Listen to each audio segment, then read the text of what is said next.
Your plan B is not your plan B. That's actually your plan A. So your plan B either goes out of the window or your risk goes out of the window. So if you take risk, you can't have plan B. To-dos are infinite, but outcomes are not. Write down your to-dos. You think they're 100, I guarantee you they're not. They're like 40, 30, 35. I do it every week. थोड़े देर पहले you took a whole week off, right? Yeah, that was 3 years ago, by the way. But Oh, that's what I wanted My to watch. bad. Agents of S.H.I.E.L.D. I like to shut that part of the brain where you actually have to enjoy something to do something, because I personally don't believe that you have to have a lot of passion for what you do all the time. You can't be afraid of it. It's just 3, 2, 1, go. Welcome to another podcast of Take 2 Action. This is the second take of my life and hopefully yours too. आज के जो हमारे guest हैं, he's one of the most inspiring persons I've ever met. He is the owner of one of the most trusted and established accounting firm here in Vancouver called the Accounting Bridge, which is more than $1 million revenue company. But do you know what is worth more than $1 million? His mindset. आज के इस podcast में हमने बहुत सारी बातें करी. मैंने इनसे बहुत सारी चीज़ें सीखी, but one of the most important thing I learned from him was never to hesitate to take risk and never hesitate to invest in yourself. आप सभी का ज़्यादा टाइम ना लेते हुए let's introduce today's guest, Mr. Samrat Malhotra. Generally हम guest को welcome करते हैं अपने पॉडकास्ट चैनल पे, but today we want to thank Samrat bhai for inviting us in his own studio. This is his place and new location, new podcast. Thank you so much, Samrat bhai, for having us. It's an incredible honor to have you guys. You guys are helping me set all of these things up, seeing what's actually possible with this space. So, I am grateful for you guys as well. इतना बढ़िया podcast studio है. I'm thinking about trying to shoot more podcasts over here. But yeah, thank you so much. Hey, I'm an entrepreneur. There'll be a charge. Oh, 100%. Whatever we can afford right now. Okay, Samrat bhai, how did you start your day today? Woke up and realized I'm late. Okay. Generally, my Sundays are two big outcomes from Sundays. One is to have a general idea of the 2 to 3 big outcomes for the week. If you plan them upfront, increases your chances of actually completing that outcome. And these are like generally bigger outcomes. And second is the 4-hour workout. So that's where a Sunday would start. Today was, we're of course skipping the planning for the day, and we'll probably do that later after the workout. But yeah, other than that, very normal. Glass of smoothie in the morning and we're ready to rock and roll. Oh, yeah. All right. Yeah. And what does a general working day look like for you? Because you have your own accounting firm. So how busy does it get in a general working day for you? Right. In terms of busy, the work starts, when the work starts. The phone rings when the phone rings, regardless if I'm in the office, if I'm at home, if I'm out on vacation. The emails are going to come when the emails are going to come, right? So the work starts in the morning as we progress through the day. When I'm here at the studio office, we need to rename this place, I'm here 12 hours. The idea is even if I'm here at 11, I try to just chunk it to 12 hours. So sometimes you have an early morning meeting, you do the meeting, and then you relax, you skip the traffic, and then you come here at 10, you leave at 10. Right? So you get a 12-hour work in a good 4 to 5 straight hours, and then you take a break, and then 4 to 5 straight hours. I like to focus on one thing, forget about the others. A lot of times my team goes, "Hey, respond." I go, "No, I'm working. I will get back to you when I'm working on that segment." But that's how the work day generally is. And when I'm not here, for example, Thursdays, Fridays, we've got a big workout session. So then, if I'm not at home, I'm working at WeWork. I've got a WeWork close to my house. Just get the 1-day pass. Go there, close the doors and just work. Just work, right? Just like everybody else does. It's just cold, hard work. Okay. Right. Okay, I had a question in mind. How has this road been for you? Because you came as an international student to Canada, right? And how has that journey been from an international student to working on different jobs and now creating $1 million revenue company, Accounting Bridge? Right. Congratulations on that. Thanks. And Thanks. please share with us that how has that journey been for you? Short word: fantastic, horrible, amazing, stupid. Multiple emotions, right? Because when things go great, you're like, yes. And then when things go bad, you're like, why did I start a company? And I'm surrounded by one of those unique people like yourself, where for us, immigration was an opportunity, a gift, a unique challenge that we could squeeze the most out of this opportunity. We could, go and get in touch with people that we never had a chance to do back home. And this might spur up some conflict with people, but I genuinely believe that the fact that we're in a different country surrounded by different people gives us different opportunities. Correct. And it takes a significant work away from you in just getting access to people that now you do just because you went to Starbucks in the morning, or now you do just because you run an ad online, and the fact that you're in Vancouver gives you different set of opportunities. So for me, I look at it as a huge opportunity, and that takes a little bit of the sting off, the struggle, the challenges. We've all got challenges, right? Anyone, local, immigrant, it's not easy to start a company, keep it going. We've been around for, today we've been incorporated for 5 years now. I think last week we incorporated 5 years. We started the company a while back before I incorporated, because I was just trying a couple of things. It started as a side hustle. Yeah, right. But yeah, just most people don't stay around for 5 years. And that's purely, it's a pure opportunity for you, for me, being surrounded by a country full of entrepreneurs, making it okay to do business, not having any preconceived notions of what you can do, who you are, who you're not. It's a huge opportunity. So for me, that immigrant's journey has been fantastic. Okay. And what, according to you, was the time in your life जहाँ पे आपका ये mentality switch हुई from doing a job and thinking about you wanted to create something of your own? Right. When did that happen for you? Yeah, I mean, think about it. Why did you start the podcast? I mean, it was a weird situation for me. Yeah. Like मैं अपने birthday पे बस बैठा हुआ था. I desperately wanted to do something of my own. I didn't know what to do. Right. But I had some things in mind, and I wanted to create value for the people who are watching me. I wanted to help me and the people watching me and get out of the situation where they don't have anything in mind. They are not looking for tomorrow, and that is because they are not working on themselves, right? Right. So that was one thing in my mind that I want to do. And I'm still exploring. Right. I'm documenting myself. I am figuring out each and every day what are my interests, what I can actually work on. Yeah. And I mean, every day is an opportunity right now. That's the idea, right? You're sitting and you have it's two things that make people do what they do, right? It's either inspiration or desperation. You either get inspired by a vision of, to do this thing, and it's going to become this big, and it's going to impact this many people. That's so exciting, right? That's the passion aspect. That's the getting inspired aspect. And then there's the desperation of, I have no idea what I'm doing with my life, and I need to do something that's more meaningful to me. For me, that was both. I've been wanting to understand entrepreneurship since I was a very small kid. I still remember, like, one of my neighbors started a shop. We went to the inauguration of that shop back home. This is back where I grew up. And so all of us went there, and there was a Hindu havan happening, and we all sat there, and I'm looking around, and I knew the guy who started the shop.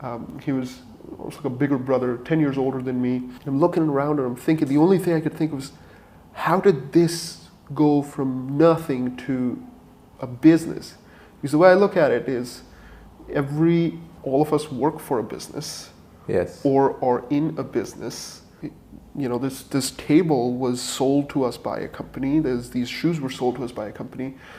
there were people working in that company.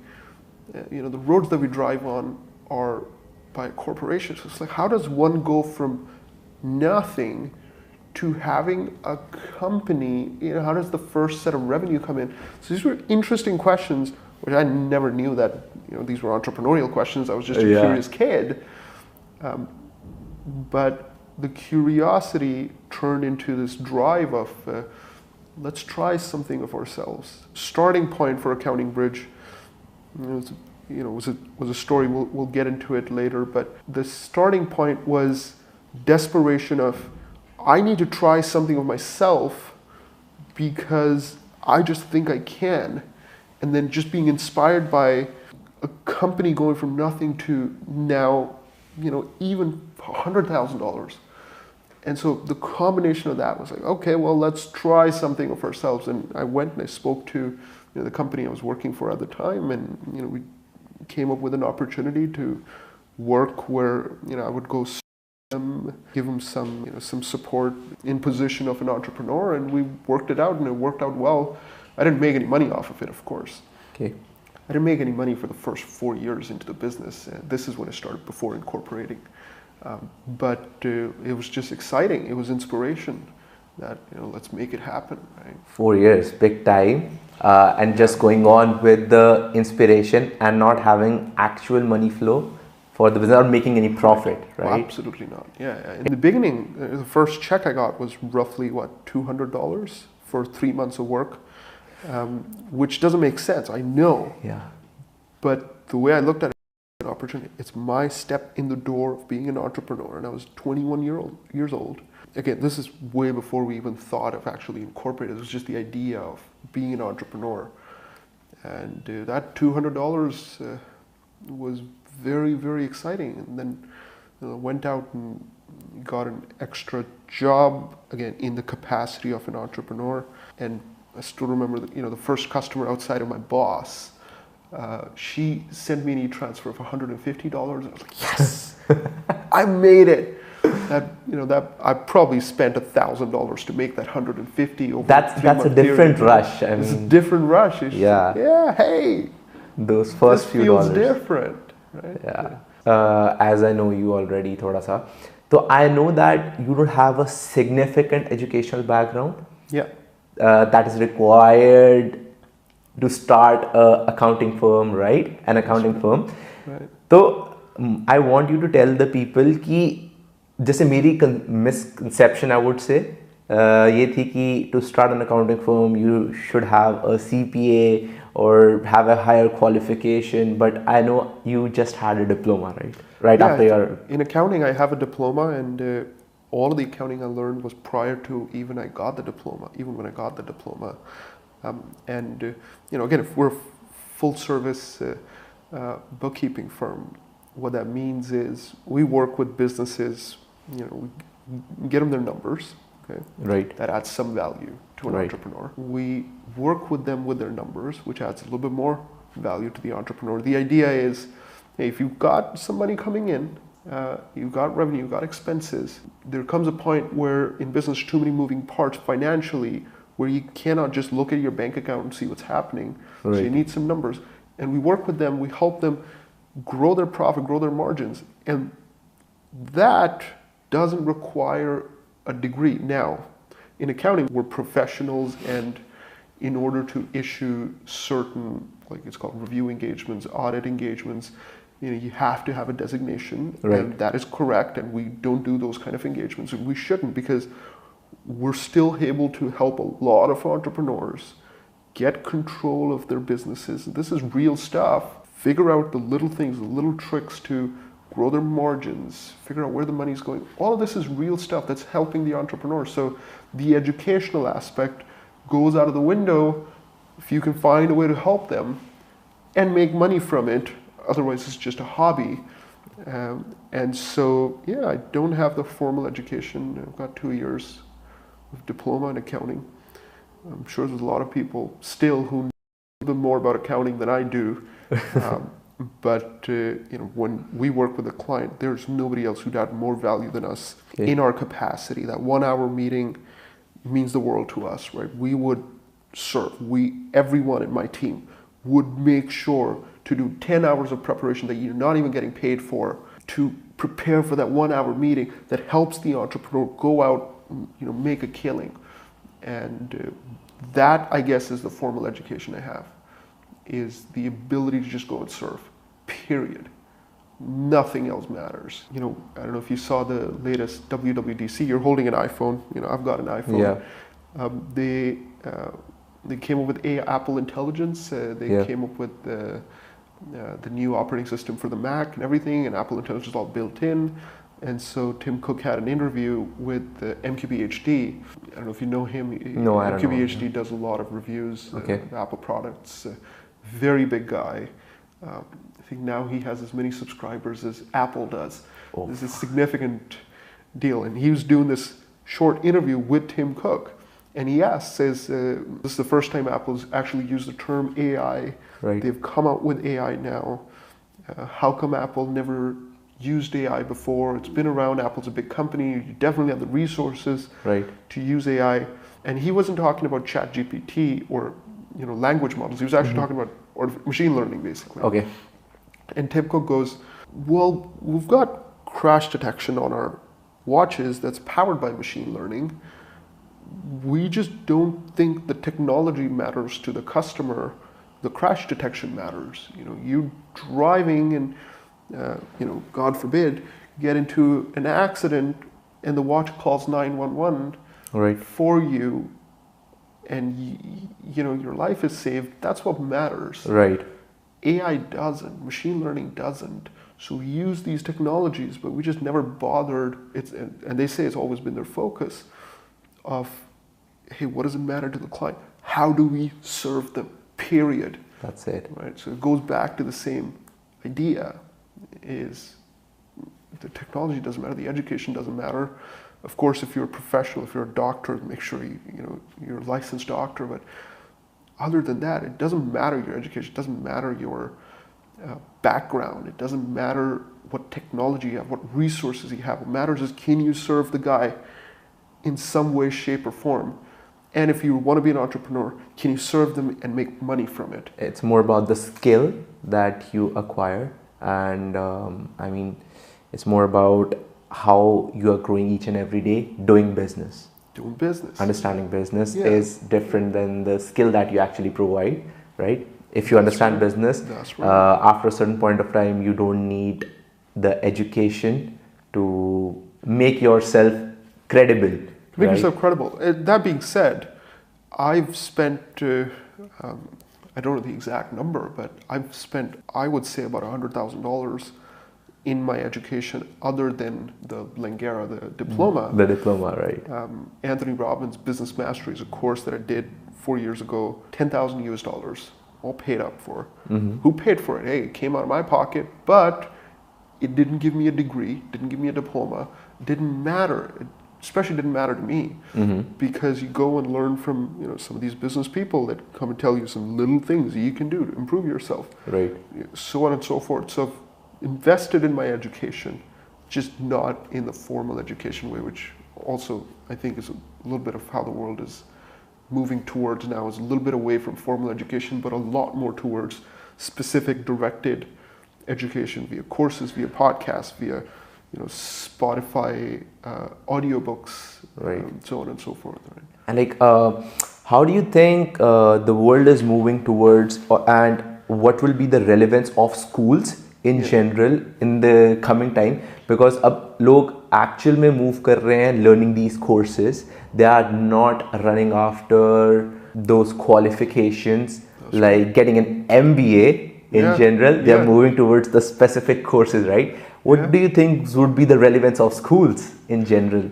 Relevance of schools up until high school, they're decent. I don't know enough about schooling, especially here, up until high school for me to know. But certainly when it comes to getting an MBA, and we hire a lot of MBAs, a lot of times you're screening resumes and you do have the scriptoma of wanting to look for the higher designation, or degree. no doubt, and I think that still continues. That preconceived notion of an MBA is better than high school graduate. Of course. But there's the targeted learning that you can stack on top of whatever your school's teaching you. That'll give you a way bigger edge. And by targeted, I mean you can go and get a course on how to use this mic in 200 different ways to do beatboxing. Or we were discussing the other day how today I could go and buy a course for $1,000 and learn Final Cut Pro or Adobe Premiere inside out. And that cost me $1,000. And not even like those formal courses. I believe there are ample of YouTube videos. Those are free of cost. It's free of cost, yeah. Right? Versus going to film school and learning the lighting and the camera angles and the editing, which is all valuable. But hey, I just need to know editing so that I can go to Freelancer, I can put my ad out, and I can make some money real quick and provide for my family or just get by. And then I could maybe go to film school and then learn the rest of the things. So you've got these targeted learning opportunities that you can stack on top of your MBA.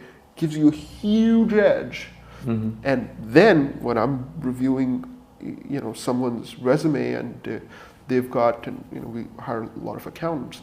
They've got the formal education, but then they go, hey, I've got this Pro Advisor course done from QuickBooks Online, and I've done XYZ course from zero. We go, okay, these guys know these softwares. Right. Adds value to us, right? So that targeted learning is valuable.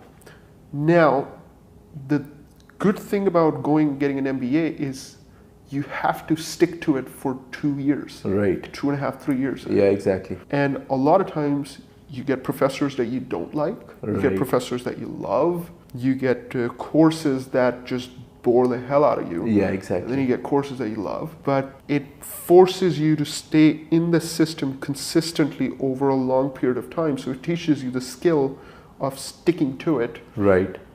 Especially when things are extremely boring, when they're not working your way, when you've got a job and 2 midterms tomorrow and you've not prepared for it, and you need to stay up all night, figure it out, and go and give that exam, and you might fail. That still gives you a structure to learn that skill. Right. But then you can learn that skill, start your own business, right? And because if you don't serve the client will go somewhere else, and you don't have a business, so you still learn how to stick to your guns and go and do it. So a lot of these factors come in. But if someone hates college and they think that there's no other way, that's not true. Yeah. If you hate it, not if you hate a course, but if it's like all of the courses you hate and all the professors you hate, just hate the system, get out of it. Get some personal education and get some personal development. Read like 20 books on sales and become a sales guy. Read like 50 books on marketing, become a marketing guy privately. And you can do that. You have the ability. And I think 20 years down the road, that ability is going to maximize and money is going to start flowing out of colleges, universities, a little bit more into private educators, private experts, instead of lecturer professors, great people, but they learn from a book that's written by somebody else. Right. So that going to somebody who wrote the damn book, yeah, and is making a lot more money because they have the opportunity of direct learning. Go learn from them, right? Quite valuable. But think like that. If I am working in a job role and I am dependent upon my paycheck to pay my expenses, right? But I want to desperately create something of my own, right, or like whatever, like maybe an accounting firm, maybe some sort of business. Right. How important it is for someone to think beyond their paycheck, and how one can practically do that according to you? How did you do that? I'm a crazy guy when it comes to some of these things. I heard the story of this general, and I don't know the specifics, but I'll try to give you the gist of it. So, there's this island which has got the treasure, it's got the gold, it's got the diamonds, it's got all the possible things that will make you wealthy for generations to come. Right. And it stays on this island, and there's this army on the island that never lets anybody in. There is no way to win. Okay. There have been people and there have been armies that came in, tried. The problem is there's only so many army you can bring over the ship, and you land on this island, and The people on the island, the soldiers on the island are way more equipped. They know the island way more. They have the education of knowing where to attack, how to form the attack formations. And the last 100 years, in this story, nobody won.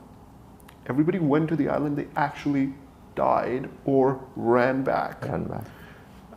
And so this general comes in the story, goes, inspires his troops and gets and sails on this journey and gets, I don't know, 100 ships, I don't know the specifics, gets on, and halfway through, everybody gets scared. Okay. And so, the soldiers are saying, we're going to die, we don't want to die, we might have to come back, nobody's ever won, and there's doubt that comes in the mind. And when there's doubt, shut up. The general goes, well, these guys are not shutting up, I better do something about it. So he gets up, he gives this riveting speech, and he says, you know what, we're different, we've got this technology, and we've been doing this for this long, and this team has never been like any team before, or this army's never been like any army before. They go, yes, let's do it. And they get on the beach, they come down, and they go, we don't want to do it. Okay. Because when there's doubt, the doubt comes again and again and again. And when there's doubt, shut up. Shut up, right. But these, the key guys, the key 4 or 5 guys come to the general and say, listen, general, we were all inspired, we were all motivated, but we're here now, and, you can see the wreckage of these old armies. There's, we're not feeling certain, and we don't know what to do. And, when you don't know what to do, you know what to do. And so the general goes, okay, no problem. And the troops are like, okay, the general's going to give another speech, and we're going to be inspired, or we're going to go back. The troops want to go back. The general gives the order of burn the boats. Okay. Are you kidding me? He says, it's an order, burn the boats. And in military, when somebody gives an order, you do it. Right? You're not going back. Burns the boats. Okay. All the boats are burned. Now, there's no way back. No way back. They're like, we're either going to die or succeed. Okay. People who either die or succeed tend to succeed. Now that motivational speech that the general gives has a lot more meaning, because they better listen, because otherwise there's no way back. They go in and they win. They get the island. And they're like, the only way we go back is by winning and going on the opposition's boats, the opposition's ships. And they win. And so you go, well, what's the takeaway from that? The takeaway first is, when there's doubt, shut up. Right. When you don't know what to do, you know what to do. Okay. And then burn the damn boats. So do you mean like we shouldn't have a backup option or something in mind? I don't believe in backup options. Yeah, because I do the same thing. I have always been like, जिसने थोड़ा backup options रखी हैं. But I believe when you have your plan B, that is not your plan B, that's your plan A. Because you're always thinking about that thing, and आपका सारा ध्यान वहीं पे होता है. It's actually a good point. You're gonna write that down. Okay. And but say that again. Your plan B is not your plan B. That's actually your plan A.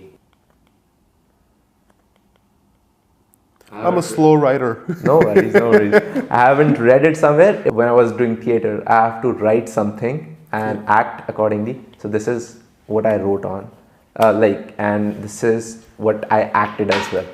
So this I try to keep it in mind and try to remind myself every day that this should be your plan A, no plan B. That's it. There's no plan B. The reason I'm an immigrant with a great family back home. We're like upper middle class. We had high status, fairly okay financially. So we don't come from really poor background. Right. But nobody in my direct family is an entrepreneur. Right. My dad had a fantastic job in the government, very high post.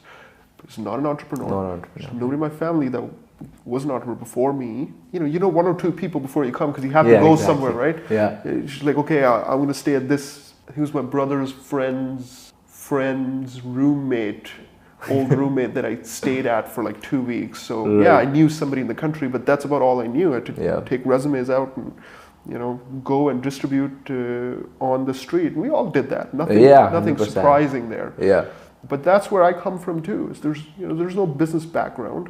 Right. When I came here, because of the currency exchange, you suddenly are now not upper middle class anymore. You have no money. No money, yeah. And you got to figure out the fees for your college, and you got to figure out how to pay rent. And we're in Vancouver, and the rents are fun. So, Crazy high. yeah, and so that's where I come from.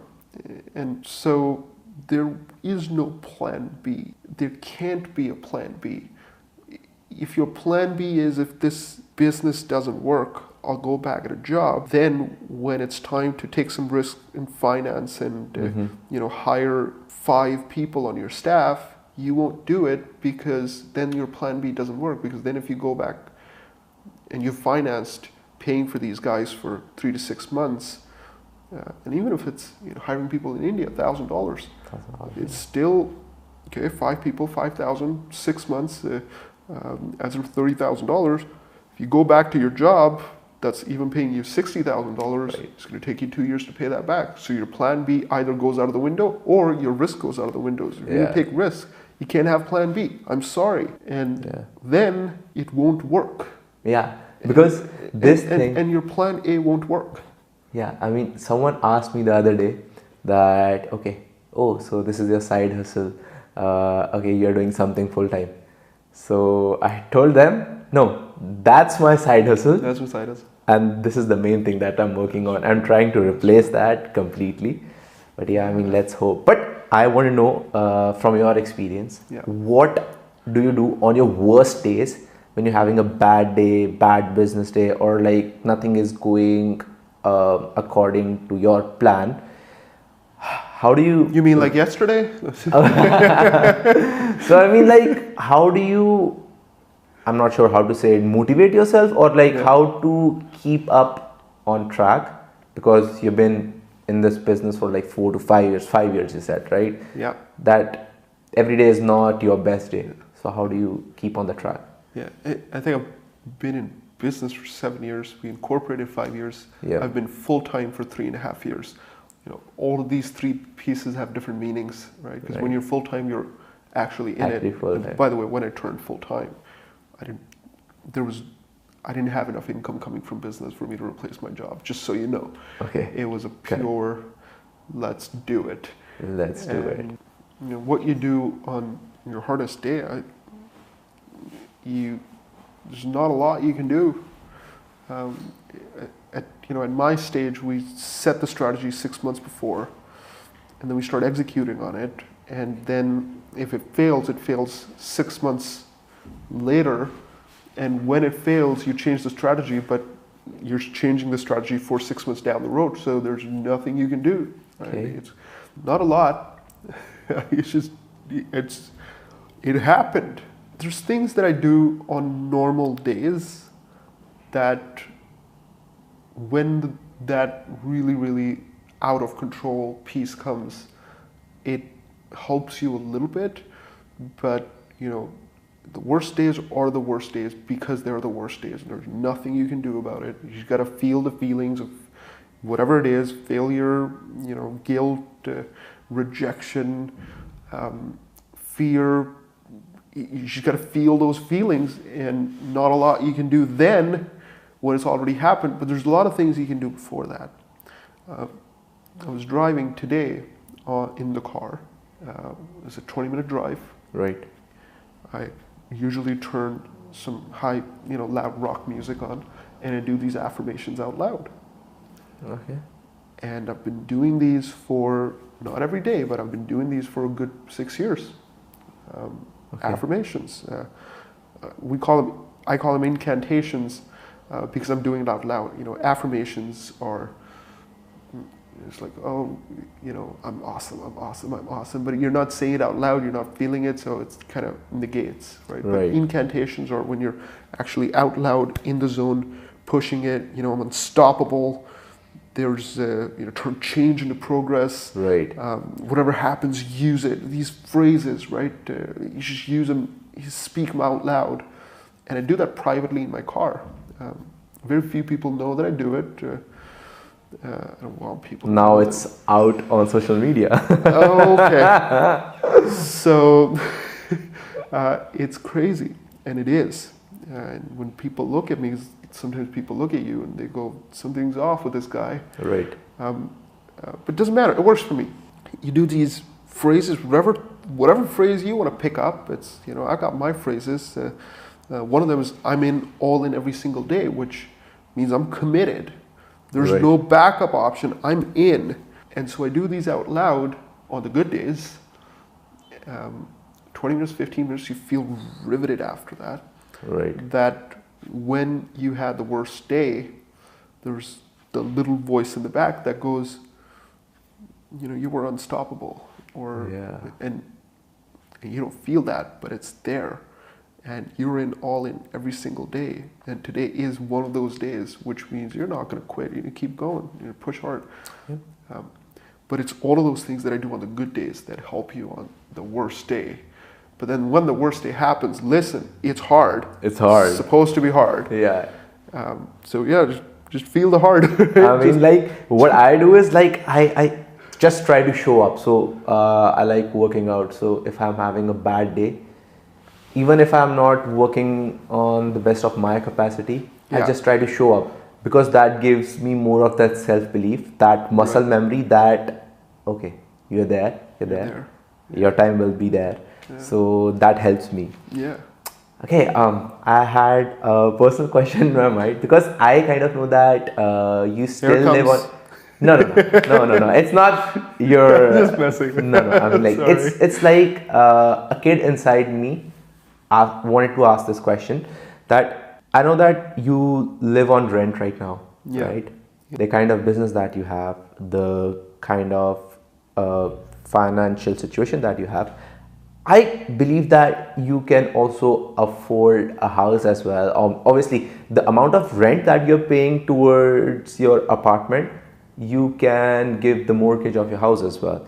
And you drive a decent car. You can drive a luxury car as well. So please share the mentality behind that thought. Yeah, and by the way, I do want to drive a luxury car. There's no strategy there. It's Okay.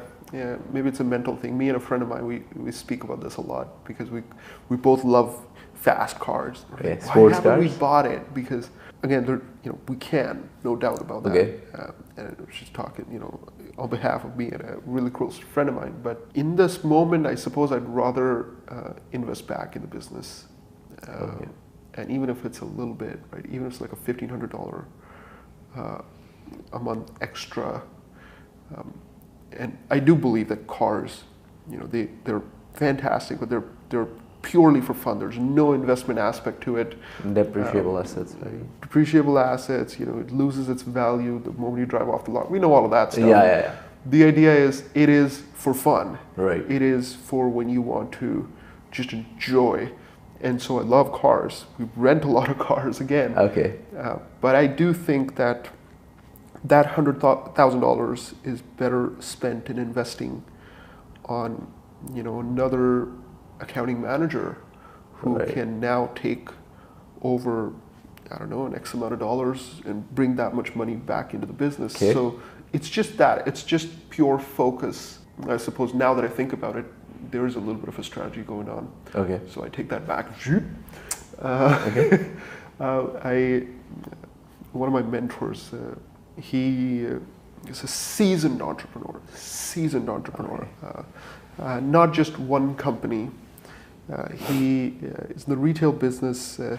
Now, I believe he owns about 35 different retail locations all over Canada, and significantly wealthy. Private guy, very private guy. He started one of his companies three and a half years ago, and I wanted to invest the little money that I had, $20,000 or something, I think. Okay. And I spoke to him, like, hey, can you invest? And he said, absolutely. because they were raising capital, by the way, at the Yeah. time, so it was just out of the blue. And then I asked him, is it a good idea? And this is how stupid I am. Yeah, I'm asking the guy that is raising capital if it's a good idea to invest in his company. Yeah. But it turns out he cared more about me than he did about the investment. Oh. He goes, of course it's a good idea. You're going to get, we expect to do this and this and this in the next couple of years, and decent investment should return about 20%. Every year, and so if you put your $20,000 in after we've built, not in the first 2 years, but after we've built, you should expect 20% return a year. And good. And then he goes, it could all fail. It's a business. Yeah.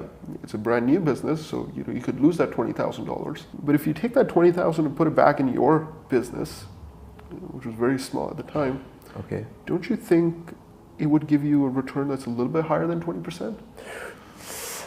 I go, well, let me do the math. If I hire one more contractor for some help with bookkeeping, and that person's in Philippines, pays $12,000 a year, I could probably make like $60,000 off of that person. And I just did that mental math, and I said, yeah, that 20,000 would probably give me 60,000. And 40,000 on top of that. So he goes, Sam, that's a better investment, and that's it. And I just go, okay, I'm going to take this money and put it back in my business. Now there does come a point where you need to take money out of the business, because you can put as much money as you have in the company, and it'll grow until it doesn't, and until COVID hits and you lose half your business. Didn't happen to us. We were in the accounting business, but happened to some of my clients, which I saw. Revenue dropping just like that. So it's not the long-term strategy. You do need to take money out. Mm-hmm. But hey, that 20,000 did give me a bigger return. And so the 100,000 in a car, I believe, does give me a bigger return right now. Right. So that's the little bit of strategy. That being said, I am buying a couple of cars soon enough, and just driving some good. Just give us some glimpse. What car do you wish to buy? So eventually, I want to buy a Lamborghini. Lamborghini. Eventually, I want to buy a Lamborghini Aventador. Nice convertible. V12. It's again, every guy wants a nice car. That's just me. It's going to be a convertible. I like to take the top off and talk.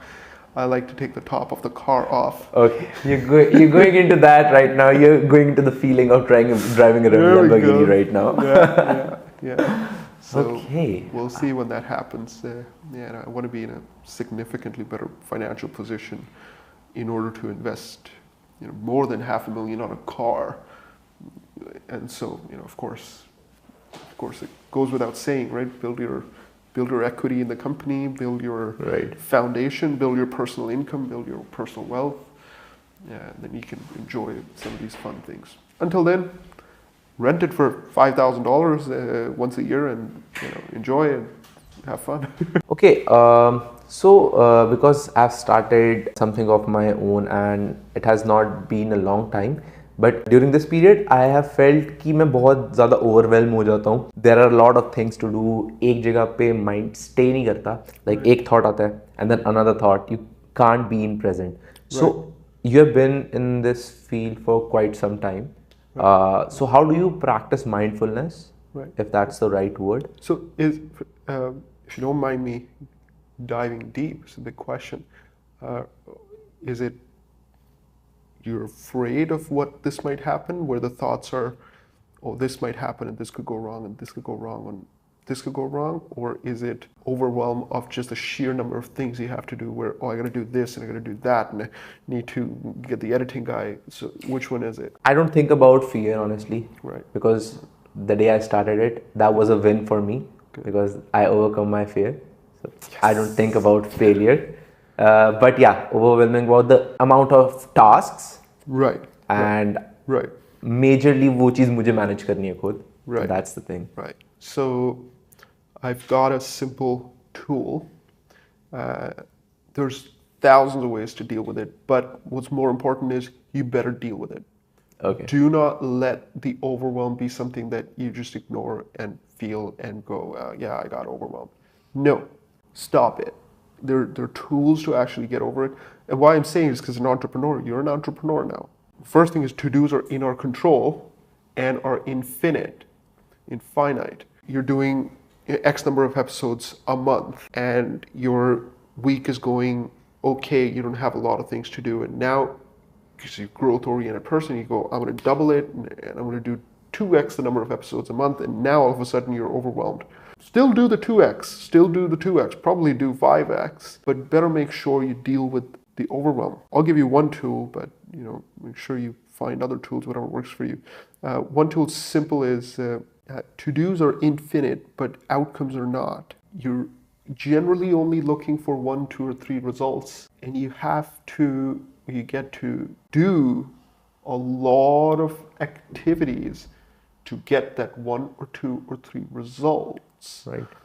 If the result that I'm after, so you're an inspiring figure, and so we've been working on me and my team on this project of growth games. Okay. It's an idea of, and now we're actually on Spotify. You can go listen. Okay. Where we've got these growth games where you can come and you listen to a 30-minute, a 20-minute, 15-minute, sometimes 40-minute piece of content. It's either me or somebody that we're talking to, or one of my clients who are really successful in some area. And at the end of it, we give you a growth game, and you could talk about the growth game. There's like a community and all of that. Now that has about 500 to-do items. I need to schedule the first 7 interviews. I need to hire an editor. I don't have an editor right now. I need to decide what location that's going to be. Is it going to be a digital one? And I've got a company to run. But there's still one outcome. And the outcome is for us to have 15, 20-minute audio clip, could be video, audio clip, that when you're driving, you listen to it, you get a growth game, you get the growth game done in that week, and you grow a little bit, you become a little bit better. Okay. There's only one outcome. We've got 500 to-dos. And so outcomes are always finite. And so when you've got 100 things, write all of them down. Right. Everybody does it. To-do list. Yeah. It's 2 million to-do planners you can buy, right? Write the to-do list. Good.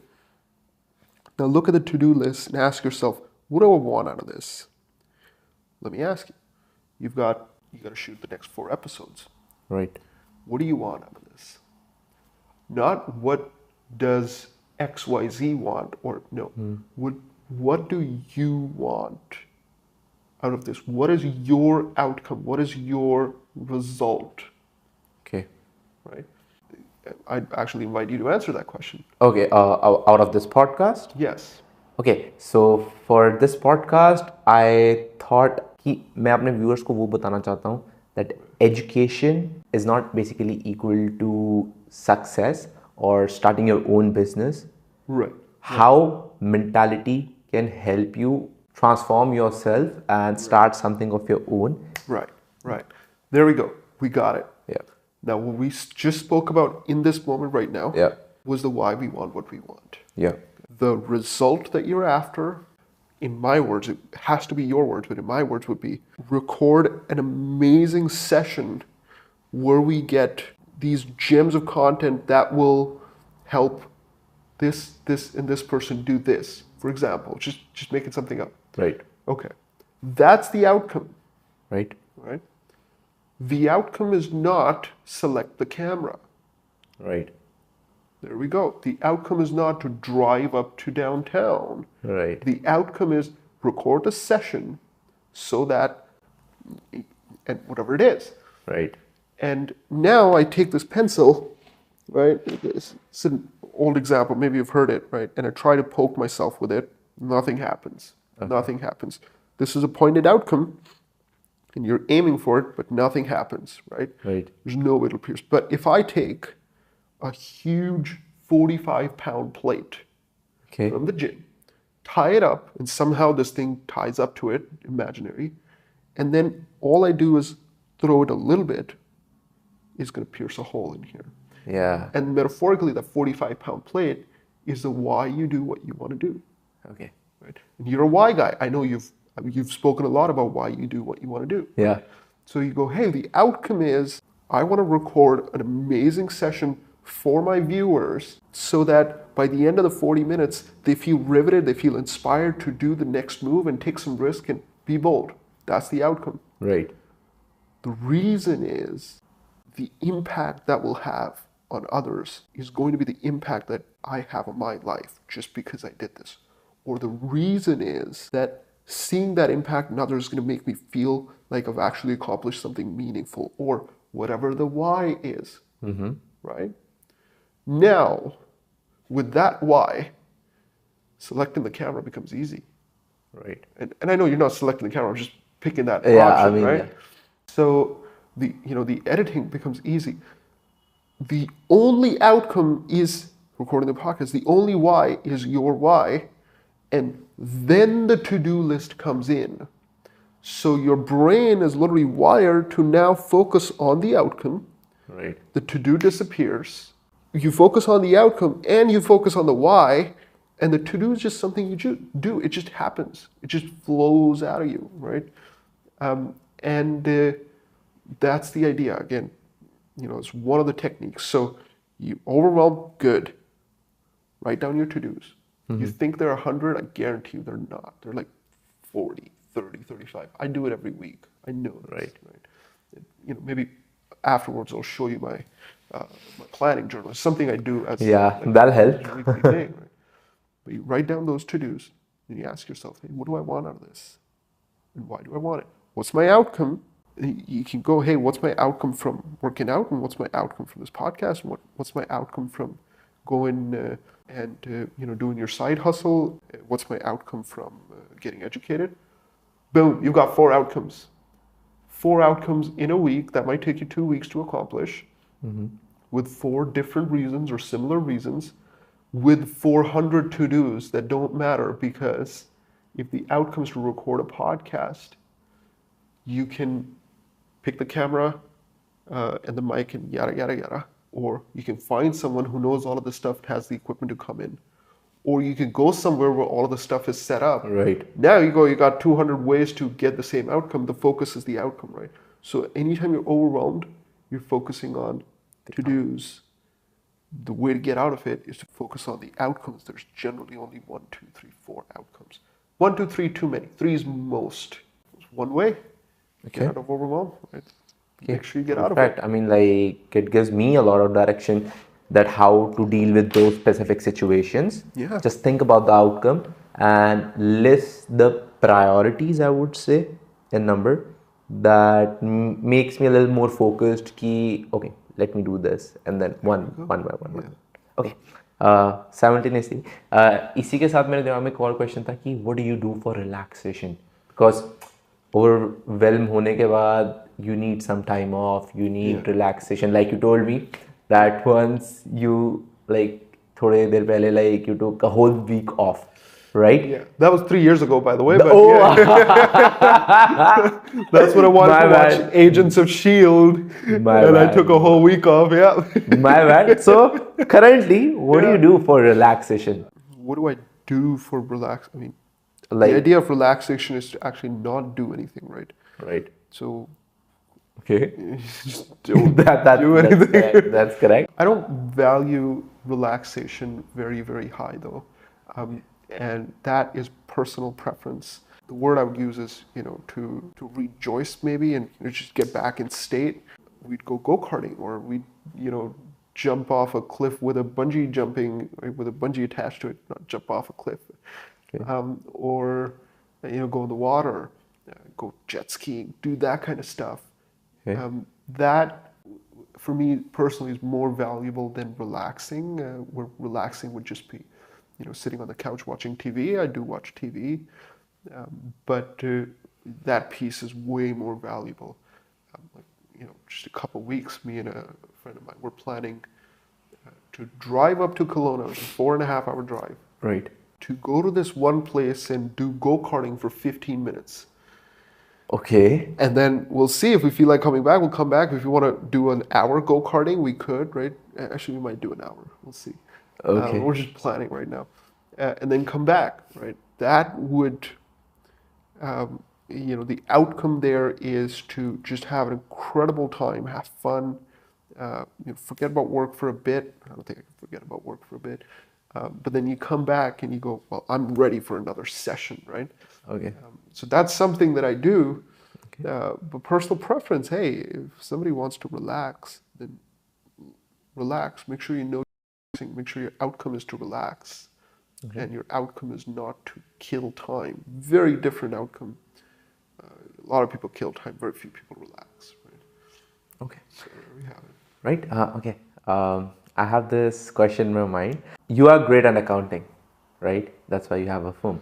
What do you enjoy more? Do you enjoy business or do you enjoy accounting? What are you good at? What am I good at? Better at, I would say. Yeah, Yeah. I'm good at accounting. I think I'm good at business. This is my first business, and a lot of things Still go going well on. sometimes in the beginning. What I do now, my capacity is a combination of a lot of things, and accounting is certainly part of it. Um, we've got sales meetings that we're doing now. Right. We've got marketing. Now we're doing a lot of, we're doing these video series that we could send to some of our existing clients, some of the prospects, just to kind of, educate them a little bit, show little little tips, techniques, to help them grow their business, which is video recording, which has nothing to do with accounting. Yeah, exactly. But then you sit down and you review a set of financials, you have a meeting with the client, that's accounting, right?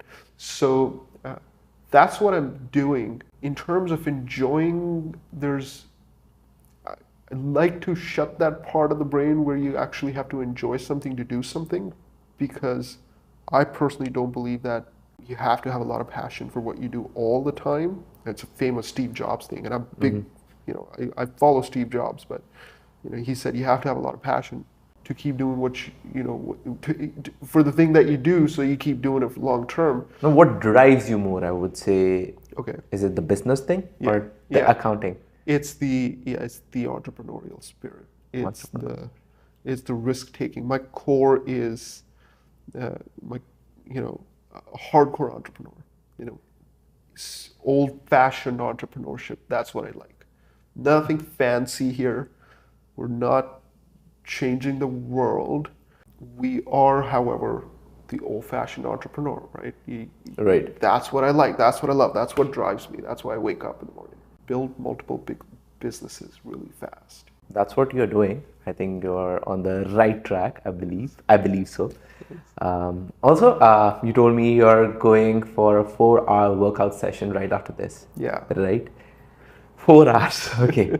And you started with a personal trainer 6 months ago. Right. How has this workout journey, training journey, helped you in your entrepreneurial journey? Yeah, absolutely.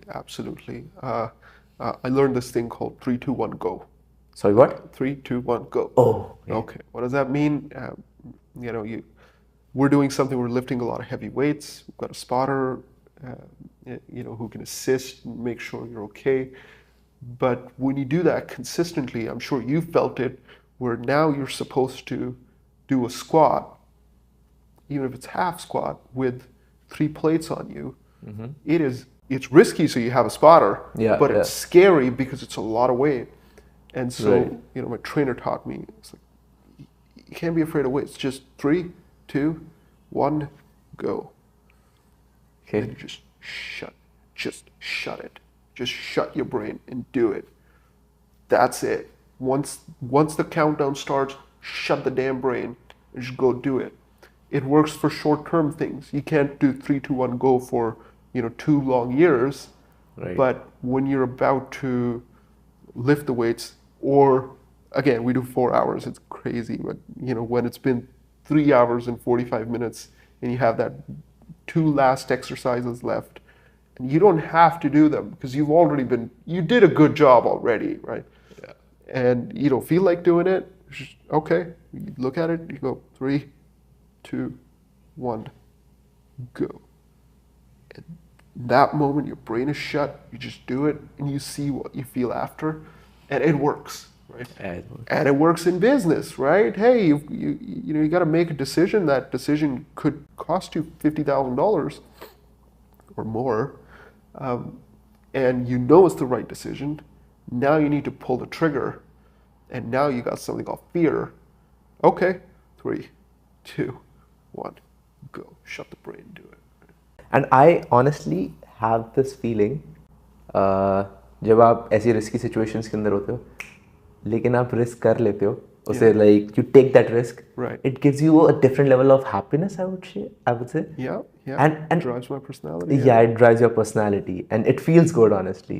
Another thing, like, how do you think content is going, and the relevance of content creation Yeah. is getting importance in the field of business as well? Like, people are getting into social media, creating content. Like, you are also creating content, videos for generating value to the people. That's You right. can share something about that as well. But how do you think it's going according to you in your field as well? Yeah, I'm a product of online learning, right? Yeah. That's where I spent my money. That's where I learned. So a lot of value is there. The ability, I mean, I've got my phone, right? The ability to, just imagine behind this camera, and you see this camera. Behind this camera, you have the ability to talk to millions of people Right. just like that. When was that possible before? Yeah. Just Correct. anyone has the ability to look at the camera, and behind us, there's this imaginary world that's full of people, including people that are a little bit like you or like who you want to be, that would love to listen to you. It's powerful. It's Right. a powerful way to impact people. It's a great business tool. I do video a lot because Right. it's a great business tool. We do video financials for some of our clients who are on the go, super busy, don't have time, still want some insights, some input. We get our team, get the set of financials, hit record. You go, listen, want you to play this while you're driving. We're going to go through some of the key elements of what's happening in your business. Last 3 months, average revenue, X dollars. You went up from this to this compared to last year. Couple of areas that we think you need to work on is, and we pull up and talk about some of the red flags. Oh, by the way, your margins are 45%. Stats Canada average is 49%. So something can be done there. Right. And people listen to it while they're driving, and it happens. We get feedback, right? Right. And that's just the ability to just talk to people when they're not there, but when they want to listen to it. Social media, you talk your thoughts, and your voice is powerful. Your voice goes through this microphone and this camera, and it goes and helps somebody else who is in a situation that you were 5 years ago, Right. and transforms their lives. Right. It either helps them a little bit or helps them a lot. Or they go, look at that guy, he's funny, and they laugh at it, but it's still a laughter, right? There's still Right. some way that you serve them. That cannot happen one-on-one.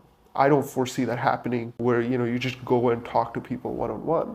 Yeah, I mean, like, it's not compatible, I would say, that you can get the time of every other person who is working in the industry to teach you, sit with you like you're doing with me. I mean, like, I'm getting a lot of value talking to you, but that's not possible for most of the people, right? Right.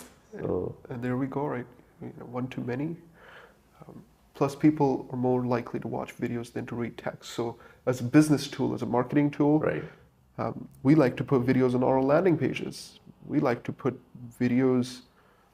If somebody signs up for a meeting, even if it's just a meeting, we like to send them some video content. Right. Get them so they get something they can execute right away, right before they even have the meeting. We are almost moving towards the end of the podcast. We just wanted to know that when we first approached you, कि हमें कैसे podcast कर रहे हैं and we would like to have you over here. What were your thoughts about this channel, about the idea of this channel, and about the whole podcast? That why did you decide to do this? Right. Best stories are comeback stories. Okay. You hear the story of this guy who came from a rich family and was very wealthy, was very well connected, went to Harvard, then graduated and came out and started his own business, and within the first 3 years made $100 million. And then he found the perfect wife and he married her, and now they have family, and the end. that's a boring story. Right. It's got the best of content, but it's a boring story. Boring story, yeah. Versus same story, you get the guy who's was a trust fund guy, very rich, graduates from Harvard, goes out, starts his business, and loses everything. Can't get himself out of bed in the morning. Doesn't have the skill to overcome hardships because he never saw it. Nothing wrong with it, but now he goes, what do I do? I've never lived like this before. And now the guy, looks at himself in the mirror and goes, well, if I've done it before, I can do it again. My dad did it, I can do it again. And then he gets up, starts, and takes it 8 years, but then he builds $100 million business. That's the story that you want to hear. And that's the podcast that you guys have, Take Two Action. Right. What's your second wave? What's your take two? What's your comeback story, right? It's very exciting cause, it's a very exciting name. Okay. When you called me, you said, hey, let's do a podcast. Let's do it. we can't spreadsheet to death all of our decisions. Some of them just need to happen right away. You gotta be decisive. Okay. So that was the idea, but no, I really like the concept that you guys have just from these 3 words, Take Two Action. It's fantastic, man. Comeback stories are the best stories, right? Right. Somebody fails, good. Now you got a comeback story to tell. Yeah, of course. Perfect. I mean, like, I hope that you had a great time like I did on this podcast, because I learned a lot, especially burn your boats and a lot of other things as well. I took a lot of value, and I know that the viewers will get a lot of value out of it. And I'm not sure whether they are going to take a first step towards their sideline dreams, but definitely they are going to think about this thing that they are there and now they need to do something about it. And yeah, obviously those tools that you suggested, they're going to use it. I hope, And yeah, I hope that you like my company as well. And again, if I have your permission to ask your viewers, if they want, pull up Spotify, pull up Apple Podcasts, search up Growth Games. 110%, just all yours, man. So, guys, this is who I am, and you guys get a very good sense. Nothing fake here. It's just raw. It's just real. It's a real conversation that we're happening, and I'd like to invite you guys to go to Spotify, go to Apple Podcast, and search up Growth Games. You'll see a podcast by Sam, and listen to 1 or 2 episodes. It's going to be 20 minutes, a little bit longer sometimes. And at the end of it, we talk about a tiny thing, a tiny game, a tiny action that will put you out of the comfort zone. In each different area, sometimes we talk about sales, sometimes we talk about marketing, sometimes it's personal health, sometimes it's just going and walking up to a stranger just to build your confidence. Just these tiny growth games that we talk about once a week. Come take a listen. If you like it, I'd love to serve you guys. Otherwise, thanks for listening. And honestly, I'll tell you one thing, the impact that this guy already had, because I've met him before shooting this podcast, the mindset I had stepping out of his studio was completely next level. And that is coming straight from my heart. And the quality of taking risks and the intentions of taking risks completely changed for me right after the moment I stepped out of his studio. Listen to him, and I'm sure he's gonna add value to your life. Thank you so much, Samrat Bhai, for having us. Pleasure is all mine, honestly. Guys, in the end, keep dreaming, keep working on your dreams, and make every day count. Jai Hind. मिलते हैं अगले podcast में.